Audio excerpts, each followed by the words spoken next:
Hello, Pia. You are really very regular. Yeah, always on time.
Namaste, Bhan Kavita ji.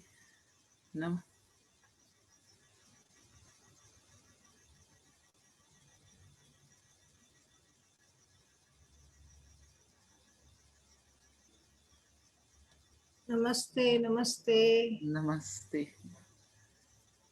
What screen is this?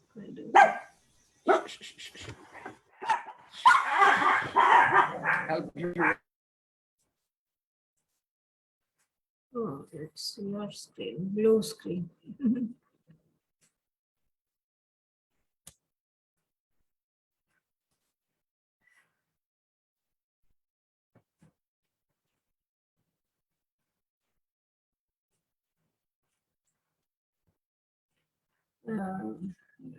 Ben Deviji, please do share few sentences about you, because I was trying to access and to receive your some introduction about you, something about you, but I did not find that.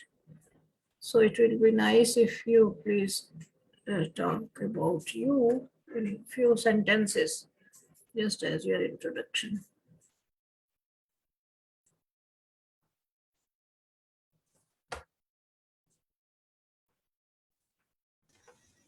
Namaste again, Kavita ji. Is my volume good? Yes, volume is very good. And will I be able to share? I don't know. I will co-host you. Now you are co-host, so it will be easier for you. Easy. Okay.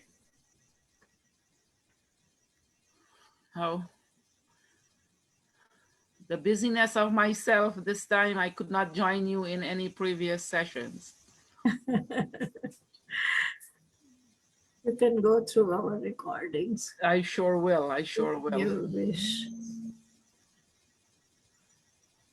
Sure, it's a lots there for me to learn from also.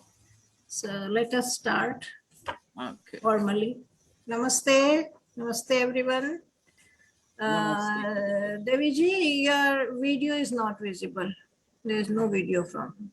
There is no video. Huh? Yes. How is it now? Yes. So, namaste and welcome Devi Lakhnauth ji.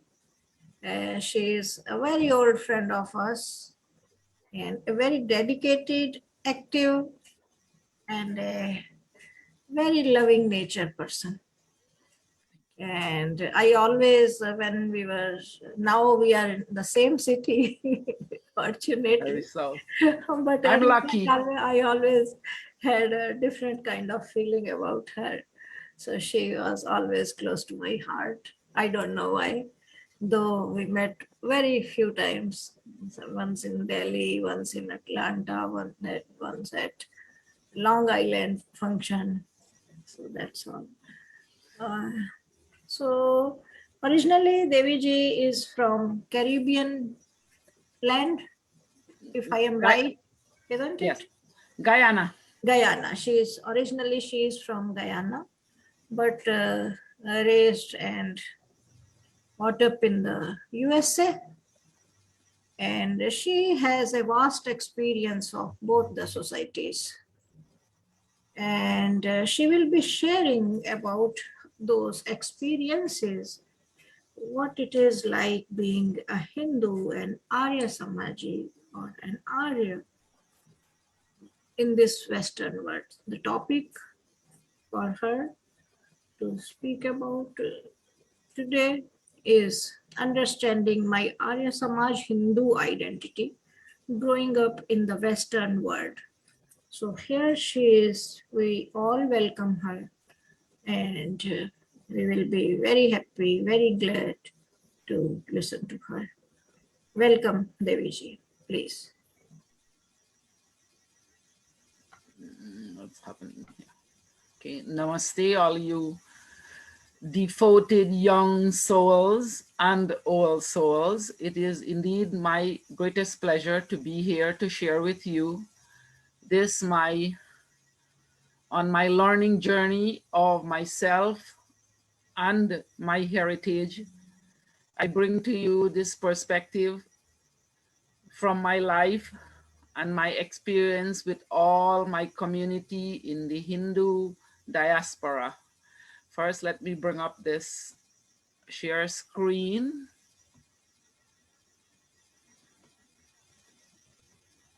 Oh boy.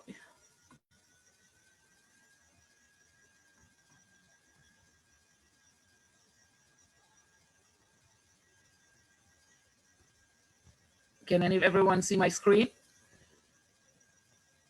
Is it screen visible to everyone? It is clear. It is Very visible. clear, thank you. Okay, now before I start, let's all take a prayer.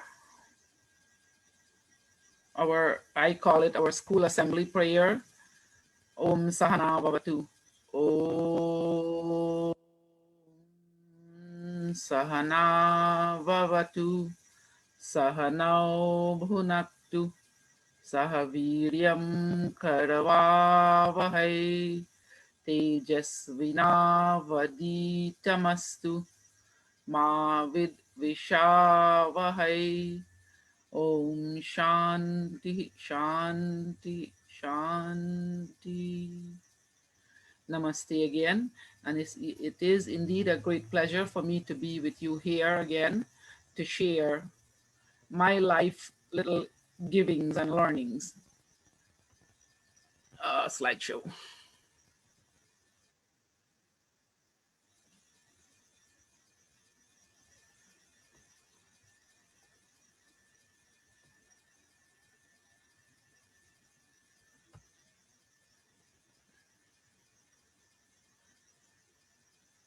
Why isn't...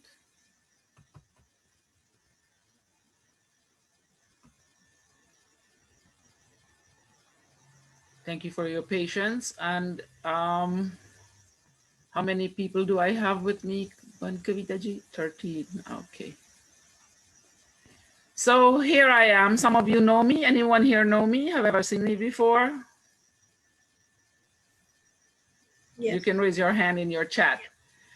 As Kavita ji has given a little introduction of me, and that was very precise and to the point, I will continue.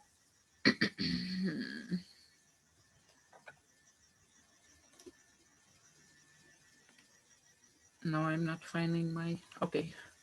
My introduction here. I have been a member of the Hindu Arya Samaj community in the Queens, New Jersey, Massachusetts area for the past 37 years. I myself migrated to the US when I was a 17-year-old girl. Now, currently I'm the trustee of Arya Spiritual Center and the director of the Ayurveda and the president of all the united bodies of the Arya Samaj. And I love being part of children and family education. And I'm very active with social work in Guyana. And for as we continue on this Arya Hindu identity talk, I first would like to know if any one of you know of the country Guyana, Trinidad, Jamaica, Suriname. You've heard of this before, these countries before? So just a brief little history of the Caribbean Hindus and the Caribbean. On May 5th, 1838, a ship under British rule from India set sail to Guyana, which was then British Guyana, a colony of Britain, and took approximately 250 Indian natives to Guyana as they were part of workers to be indentured laborers in the Caribbean.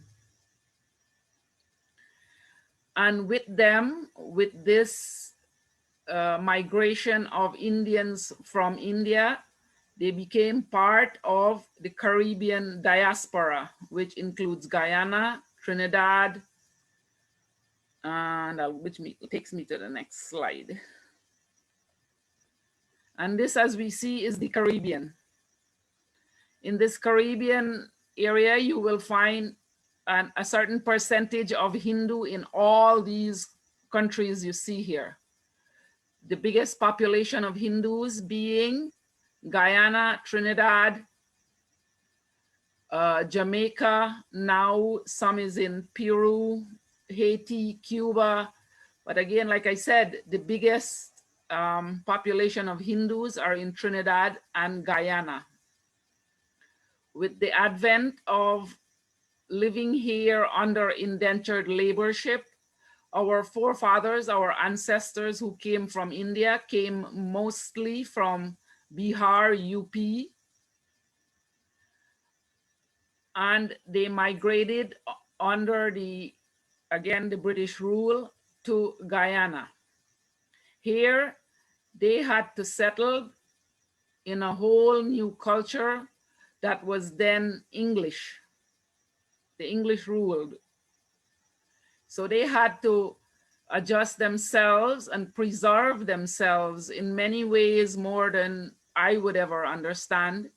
But the little that has been passed on to me from my grandparents and my teachers throughout my livelihood is what I bring to you.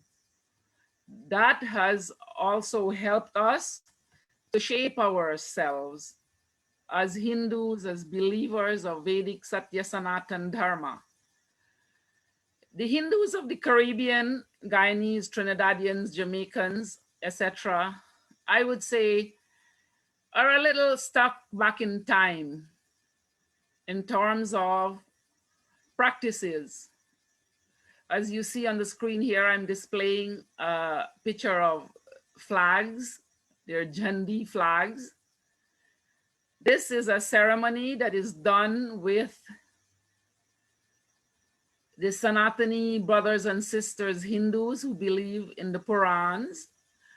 And this is something that's only being done with that sect of Hindus. I myself have traveled to India and have never seen such a puja being done where a Jandi is being raised.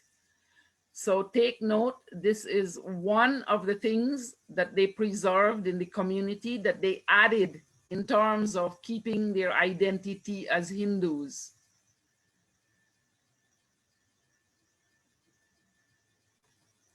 Now, what made us identify and preserve ourselves as Hindus in the Western world? It was bhojan, the type of food a person eats. I think a little bit of this was discussed with Pandit Bharat yesterday, Kavita ji, if I was not too sure. Pandit Bharat yes, he was on bhojan, bhajan, bhasha, bhesh, and bhavana. Yes. Okay, these are the simple things that the food that they kept on eating, even though They wore little bits of anything. You know, the curries we use in the Caribbean, or the spices we use in the Caribbean, is the same, but it is used to make different things also in flavoring the food. So while they did not have enough coming to them, they had to plant and grow their own food and improvise for what they could not have from India. But they still kept themselves of their identity in using the types of food that they were used to. The next one was bhajan, the way they sang, the way they sang their songs and listens to music, and the things of prayer. My grandparents did not know Hindi. Sorry, my parents did not know Hindi, but my grandparents knew Hindi. My great-grandparents spoke Bhojpuri. And this was a language that after some time, it faded. Very few people today you would meet in the Caribbean that still speak Bhojpuri. So language was one of the things that kept them. They preserved their language along with their food. The next aspect of preservation that gave them a Hindu identity was their language. They preserved their language. For those who did not know Bhojpuri, Hindi was introduced when Professor Bhashkaranand visit Guyana. Many missionaries, whom of one being Parmanand, Professor Bhashkaranand, Acharya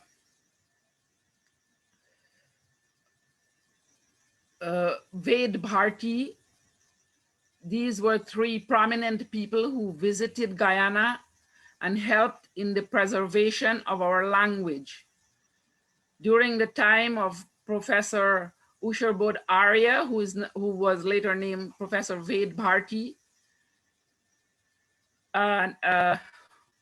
Virdal Camp was initiated in Trinidad and Guyana as so to enlighten and educate our youths in their roots and their heritage. And in this camp, Hindi was taught, and many people from that era took up Hindi as their language, and that's how we became Hindi language learners. For me, growing up in Guyana, it was always a community mandir, just like we have here in the US, which I will give a more wider view on as we get into the talk. So coming back to the language was the key for communication when our indentured ancestors were in Guyana. They came by boat, so to communicate with their relatives and people they left behind, it was a long process of taking it through a ship and mail coming back through a ship. But yet they held on to their language that was closest to their heart, the Hindi language.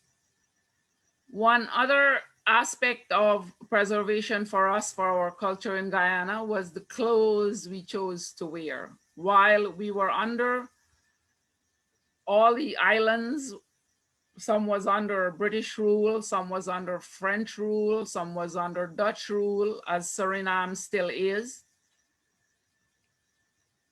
They were able to preserve their attire, their wear, their kurtas, their dhoti, their saris.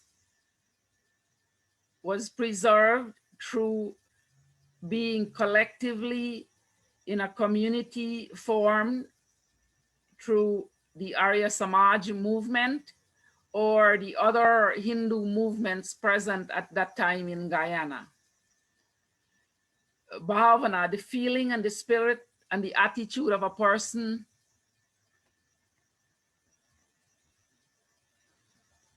so bhavana is the whole, like it says here, the feeling, the spirit, the attitude, the welcoming nature that they have to preserve what they had, for that's what was giving them the courage to carry on in Guyana. All this lasted for many years as I became the fourth generation in Guyana, born 1963. During this time, Guyana was seeking independence as through the other Caribbean nations. And in 1966, we were granted independence from the British. And it was a little bit, it was much more lenient in a way that people had a little bit more freedom in practicing their heritage and their culture. The Arya Samaj movement was very big in Guyana. It grew to an extent where it was our Dharmic leader from the Arya Spiritual Center, Pandit Ramlal, was the first student of the Virdal camp in Guyana. He was also a freedom fighter that fought through the British to help in Guyana gain independence and to seek that freedom for religious understanding and religious participation. The Arya Samaj movement was big in helping Guyana get obtain its freedom. And that again is what helped us to keep our Hindu identity as all these struggles were going on. As years passed, migration started to the US. Our people started to migrate to the US. And in 1979, Pandit Ramlal came to US, followed by many other families. And here again, we had to start all over again in preserving our Hindu identity. We went from, again, Bhojan, keeping our Bhojan, trying to find the proper food, or sometimes bringing it in our suitcases from Guyana, things that was most important to us to keep in our culture, in our eating and diet. Today, as we are in this big diaspora of New York, many things are available for us. But in 1980, 1979, 1980, it was not easy to find basmati rice or curry leaves or any one of these Indian sweet spices that we have so much available to us. Even there was no YouTube that we could have gone on YouTube and say we want an Arya Samaj bhajan. No. We formed a community of Arya Samaj, and other communities of Hindu organization came together to protect our heritage and help us nurture and grow it all over again. So for us here now in the US, it is an ongoing process to identify ourselves as we are in schools, in universities, in colleges, and even in our local villages where we live, in our local towns where we live. Understanding our Hindu Arya identity, we know that, I know that and you know that your biological identity is stored in your genes. My biological identity is stored in my genes. As we have probably learned throughout this camp or your learning of your heritage, that we come with samskaras. And those samskaras take us from birth to birth. So that is our biological genes that's stored in us as we are born as Hindus. My Arya Hindu identity is also stored in my Sanskriti culture. Some of you here belong to the Vedic Sanskriti school, I'm sure. And you have gone through the process of learning many, many things of your culture and heritage. Thing I have learned from Kavita ji, from attending last year in 2019, during attending a session in Houston, some things that I had to relearn about Dharma and our itihas, our ancestral history. So for me, the journey of building my identity is a continuous one. Here in New York, when we started in 1980, 79, 80, we had to go, we didn't have a mandir, we didn't have a place for gathering. So we got together and do what we call cottage hawans. We would meet at my house this week, or we would meet at another member's house the following week. And this is how we continued doing hawan and bhajans or kirtans, satsang, all of these things week to week, by just grouping together in small groups with friends and family and trying to keep our identity as Hindus. So that's one way we did it here in New York. Before we had a mandir, we used to gather at one another's home on weekends or on celebration times to celebrate as a group. One other way we preserved our Hindu identity, especially for us and our children here in New York, was through our Virdal camps. Our Virdal camps, led by many of our Pandits in the community of New York, Pandit Bharat being one of them, who you have heard speaking to you yesterday. Through our Virdal camps, we are still able to instill in our US-born children what it is to be a Hindu, what it is to have a Hindu identity through our Sanskriti, our culture, through our Dharma, humanity, through our itihas, our ancestral history. Sanatan Dharma is also known by names of Arya Dharma, Vedic Dharma, and Hindu Dharma. Can anyone here in this gathering, Zoom gathering, share with me something that has helped them keep their Hindu identity? Anyone would like to share? Go ahead, Priya. Pia.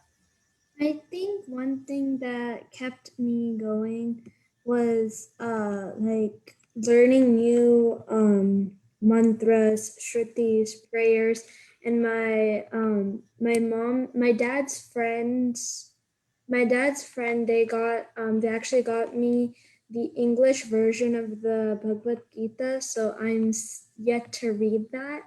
But I've been interested in like the different stories like Mahabharata, Ramayana, and I've been trying to research that. So I think like the stories and the stories from Hinduism are it is what helped me keep my identity, because it's like, oh, Ram did this just to save his wife. So that is like that culture that we have. Very nice.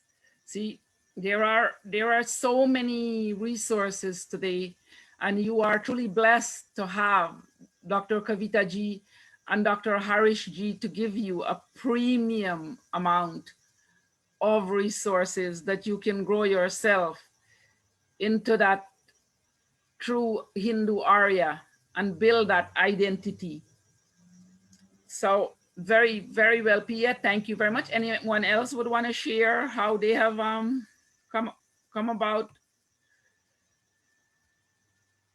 with their Hindu Arya identity? Is there anyone who is struggling to come to terms or to understand this whole process of a Hindu identity?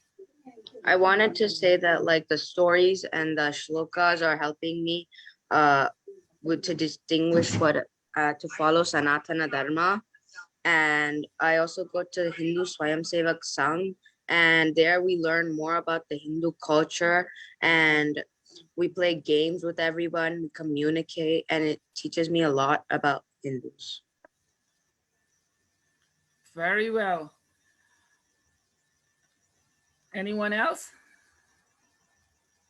Thank you, Shrikar. So as I move along, I will share with you, here in the US also, we have the Arya Pratinidhi Sabha, where they hold annual conferences, yearly gatherings of Hindus, Arya Samaji Hindus, for a conference where we share information and we learn. I have been going to most of them, as I have attended the first one. And from the first one I have attended in 1991, just a young mother then, I knew that that was gonna be my resource, my foundation to grow. Because living as a teenager in Guyana, resources was very limited. It was here in US when I came and we started the Arya Virdal. Dr. Satesh Prakash, who had just came from India along with Dharmacharya Pandit Ramlal Ji, gave us this foundation in camp where while my children were just born and just 3 and 4 years of age, I became a mother as part of the Arya Virdal camps. And there, where my children was attending camp at 5-year-old, I started to learn so many things that I never knew before, even though in Guyana, we learned to say we learned to do the Hawan and we learned to chant the mantras. But all this was done from learning to chant in English. I went to a high school in Guyana that taught me Hindi, but Hindi not being used as a language at home, we weren't able to use that, to use Hindi. We learned our Vedic prayers, the Sandhya, the Havan, all of these things, we learned it from transliterated Hindi, from our Hindi written in English, like we wanted to say Om. We didn't read it from the Sanskrit O-Uma, we read it as A-U-M or O-M. We learned our prayers from reading it from English. As of today, majority of our Guyanese, Trinidadian, Surinamis, Guyanese, Trinidadian, I speak for, we still read from our transliterated English. We are not fully fluent in Hindi or Sanskrit. The Surinamis, brothers and sisters, though, on the other hand, they are fluent in Hindi. They read from Hindi because they were under the, what do you call them? Holland. They were under the Dutch rule. So they were allowed, the people of Suriname was allowed to practice Hinduism freely, whereas the people from Trinidad and Guyana were not allowed to practice Hinduism freely. The British, the English rule was always suppressing them. So my grandparents knew Hindi and Bhojpuri, but my mother and father did not know the Hindi language. When it comes around to my time, I was able to learn it as in high school as a language, but because it was not used as a daily language in our home, I did not practice it. I can understand it very well to an extent, but I am always afraid to speak it, that I will be grammatically incorrect. Okay, so with what you were doing as children to nurture yourselves and the resources your parents and your mandir and your family and the community bring to you, I am definitely sure that your Hindu identity will not be so problematic as it was for me 40 years ago when I landed in America. You are able to have resources to give you the forefront to put yourself forward, project yourself firmly on a foundation of great values. Sanatana Dharma represents the culture, the values, and the heritage, the practices of the ancient civilization of Bharat, India.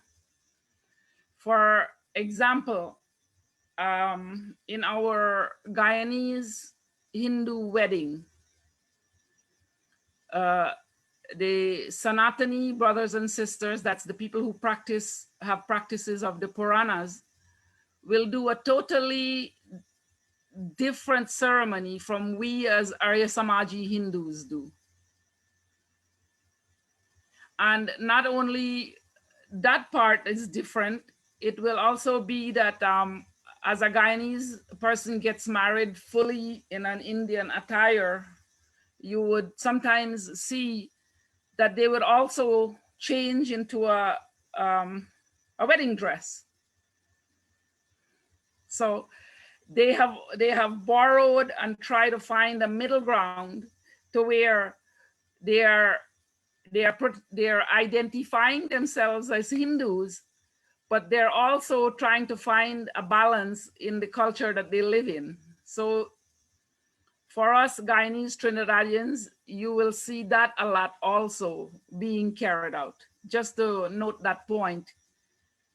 But our practices, as we hold on to them for our Hindu Aryan identity, is always from our Bharat civilization, for our Vedic heritage. Our physical features, example, our hair, texture, skin, complexion, inherited from parents and grandparents and passed on to us, or biological genes. This gives us our physical identity. If someone want to answer me here, I will think, what is one of the most prominent feature in your physical identity that someone thinks you're a Hindu? Go ahead, Pia. Black hair and black eyes. Black hair and black eyes, and not just black hair, but black straight hair. As I am from the Caribbean, I have very curly hair, if I put it out to be curly. And it is very difficult sometimes for someone to place me as a Hindu. I've had this issue many times, that if I was a Spanish Hindu, because of the little different features that I share or passed on to me from grandparents to today's Indian features. I think being the fourth generation of something, maybe it's like weaning away a little. But my children, on the other hand, have full physical dark skin, dark hair, straight hair, and everything else that comes with being a physical feature looking Hindu. Beside black hair and eyes, what else do you think in your features gives someone away as Hindu? Anyone? Your skin color. Skin color, very true. Anything else? I've had people say, like, your gestures. Sometimes the way we talk with our hands, and we give all these things there. And I was in, like, I live up here in upstate New York, and I live with a lot of American Caucasian people. And sometimes I'm in a group of people and someone from far end will come and say, ask me this. I said, how did you even think about that? Oh, your hands were talking more than your words. So you must be having some Indianness in you. Yes, I do. My parents, and then I have to give the whole explanation. I call it the triangle. First, we were born in, our grandparents came from India, then we were born in Guyana, then here we came to the US, and then here we are in this triangle where children are born and living here in the US. So I think that for what I'm observing over the years, that will also be the case for probably many of you children and your family. Some of them whom I've known lived in England, from India to England to US, or from India to Mauritius to US. So we all share this movement of passage and grounding, but we still kept our Hindu identity through this process of language, food, dress, prayer, and the way we greet our fellow friends and all. Vanisha, yes, you can share with us. Go ahead. I was just gonna say, like, the way you look appears like if your parents have some kind of disease, like you would get that in your genes too, kind of. So true. So true. You know, so beside me talking about this topic today, has anyone ever come across a fellow Guyanese? Maybe you have Guyanese friends in school or Trinidadian friends in school. Any one of you have such acquaintances? No?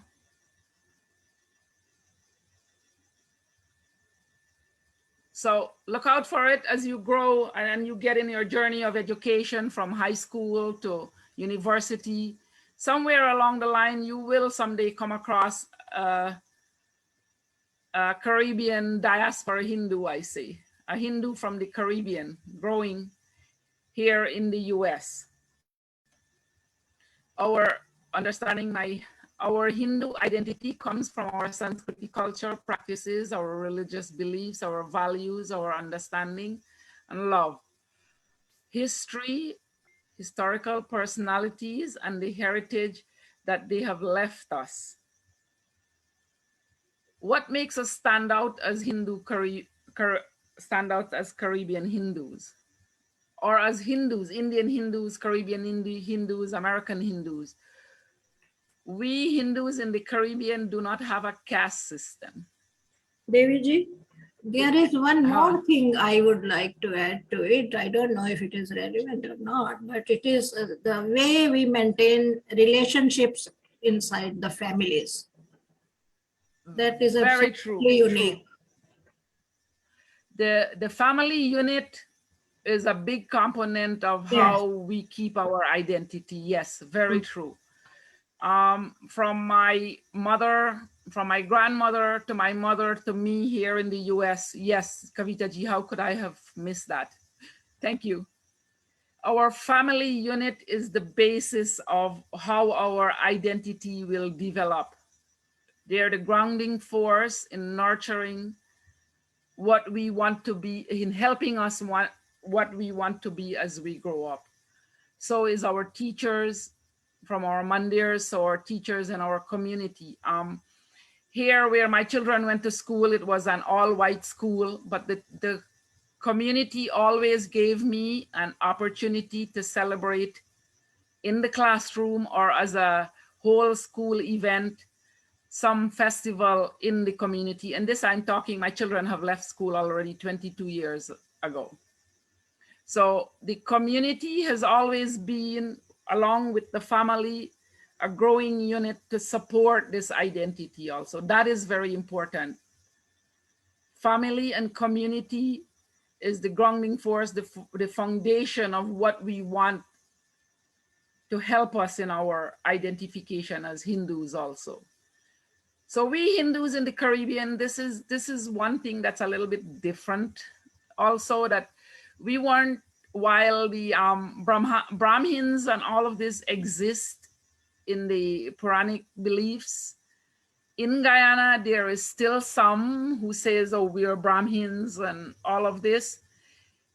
There is no caste system that I know, I'm fully aware of, that it's carried out at the level. So that's one thing that, you know, the education that I've gotten through the Arya Samaj movement has given me that belief that, you know, strongly, we're all one and we're out to make this universe noble.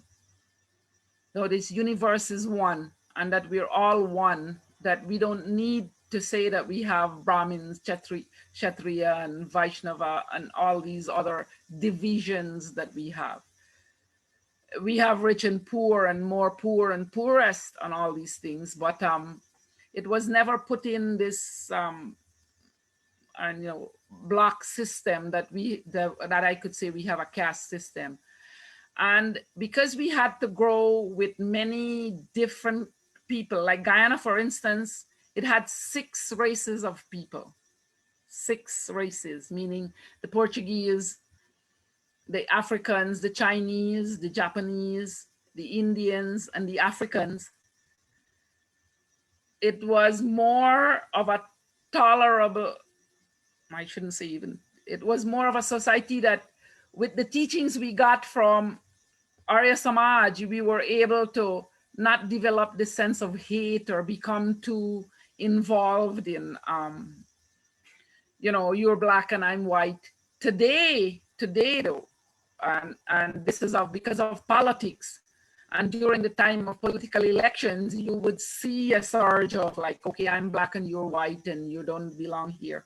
You would sometimes see that. I wouldn't say outright that it doesn't come up time again, but it is not something that is practiced.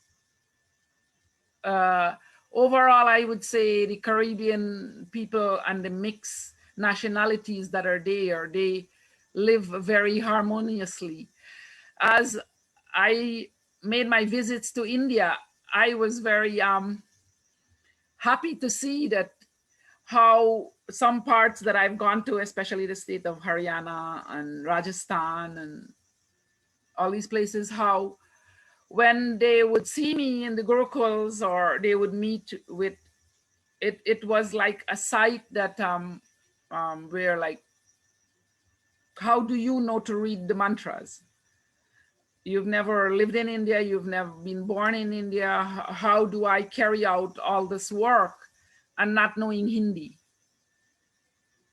So that identity that my Kavitaji's reinforced, my family and the Arya Samaj gave me, helped me to maintain my identity and to carry it out with a fervor that I want to, you know, grow others, that there is a balance in the self. There is a place for us to come as equals. There is a place for us to have this misunderstanding to understand. You know, there's a rule that says you have to disagree sometimes to agree. So this openness, this structured way of understanding the Vedic concepts, meaning the Smritis, the Manu Smriti, and the laws of Manu, and how to live and how to be with everyone that you come in contact to in your home, in your family, in your community. These were grounding forces that gave me and my community, the people that I deal with at Arya Spiritual Center or all the other mandirs, this was the holding point for us, that we get to understand our heritage the best. Like you children mentioned, reading the Bhagavad Gita and reading the books, reading all the resources that's available to you. That is your grasp for life. And as you develop a sense of your identity you will continue to grow and nurture, and this will want the feeling. I know for myself, and I know Kavita ji does this also to an extent, you always want to share something with someone more. You always want to see someone else grow in that learning and that foundation to keep it together. So what makes us stand out as a Hindu in the USA? As I've said there, sincerity of practice and inspiration with the divine. And you children are on the right track. You're part of VSS school. You're part of your Mandir learning. You're part of doing your Sandhya and Havan. And taking that divine by your side in your journey of learning. Resolve to self-define in the face of trauma. We resolve, we are strengthening our identity, especially when we have to redefine ourselves. Immigration, for instance, here we all are, we immigrated, we migrated to the US, some of us not knowing as children what the future holds, but our mandirs, our community, in that change, in that change that we go through of where am I going to live, where am I going to settle, is my community going to be open to my practices? You know, I say it's a little traumatizing when you have to adjust your mindset living in a new place. So for those of us born here as children, I think it wouldn't be so traumatic. But for those of us coming to resettle in America, sometimes myself working in the school, working with children, before I've seen that they've invited me in to help children from different cultures adjust, because it's an all Caucasian school. And these are the resources also available to us in schools also to bring about this help, or to give you this nurturance that you need when you're facing trauma of anything, not just identify your identity as a Hindus. Another thing is our devotional strength in the collective identity of our community. This screen is behind me and I can't see the words. The devotional strength and the collective identity in our community are large.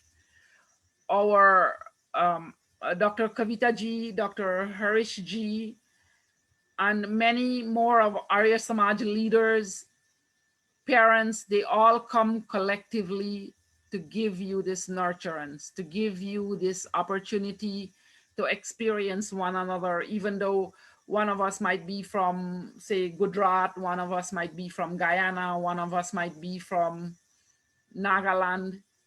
But collectively, all of us come to one community because we believe that our identity is important to us, and we would like to preserve it in a way that as the generation grow and grow into from youth to being parents to having their own children and coming back in the cycle of life, that we would have stronger foundations. And as I make this presentation today, I have many people who I've been associated with. Number one being here inviting me to be part of this, Dr. Kavita ji and Dr. Harish ji. That Dr. Harish ji have many books for you to read also. Take time while you hear his lectures. Take time also to read his book. One of them for me that I found that was very, very useful was the one on vegetarianism. And that I have taken to Guyana and is trying to instill the children there also, because Guyana, as much as we are practicing Hindus, Aryan Hindus, most of us are not vegetarians. Okay, so that is also something that the Caribbean Hindus have not have stepped out of practice of being a Hindu, not being a vegetarian. So these are the things that when people come collectively, we get to understand more and bring together more understanding of what we can learn from one another and how we would carry out strengthening our identity as Hindus.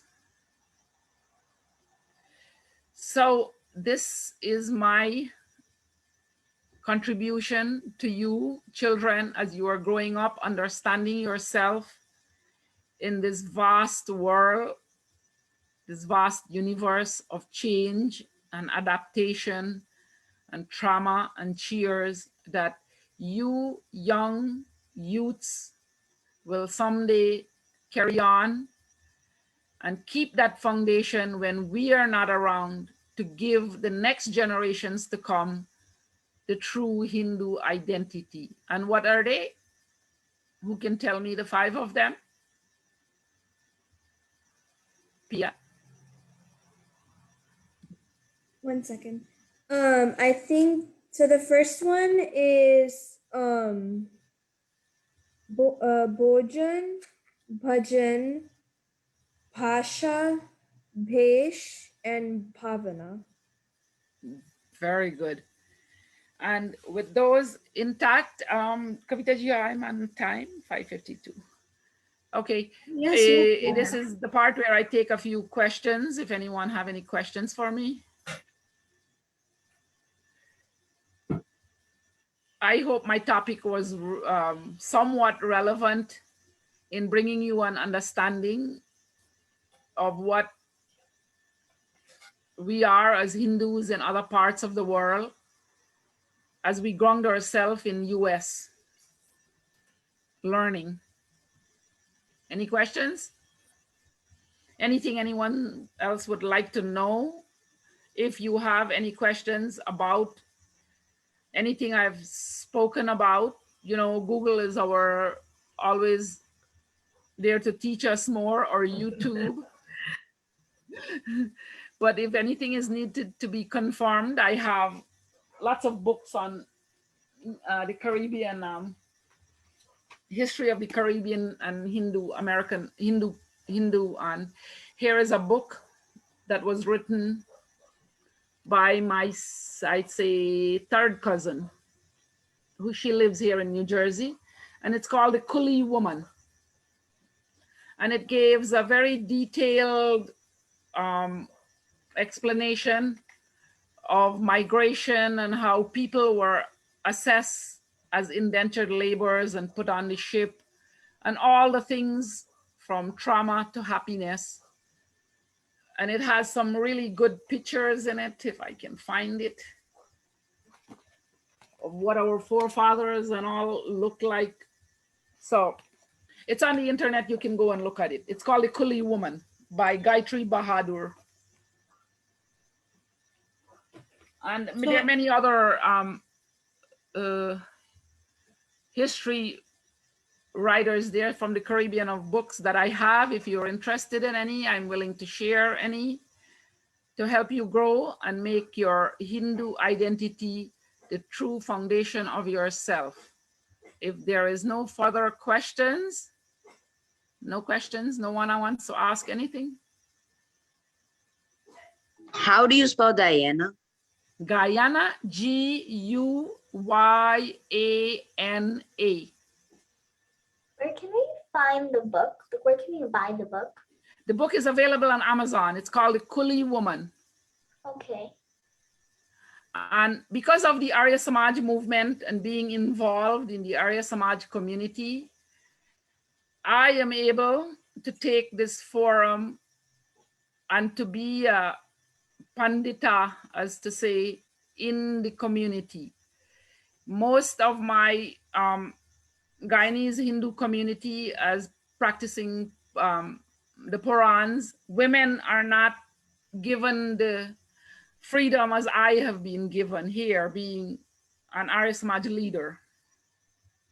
So you girls, boys, young men, young women, we are fortunate to be under the banner and the teachings of the Vedas, expounded by Swami Dayanand, and today expounded by Kavita ji and Dr. Harish ji and many, and all the Arya Samaj leaders of the US, that we are able to take the platform as women and come out and give these talks. Thank you and namaste. Thank you, when Yavanti Devi Lakhnauth ji. It was so heartfelt actually what you were sharing.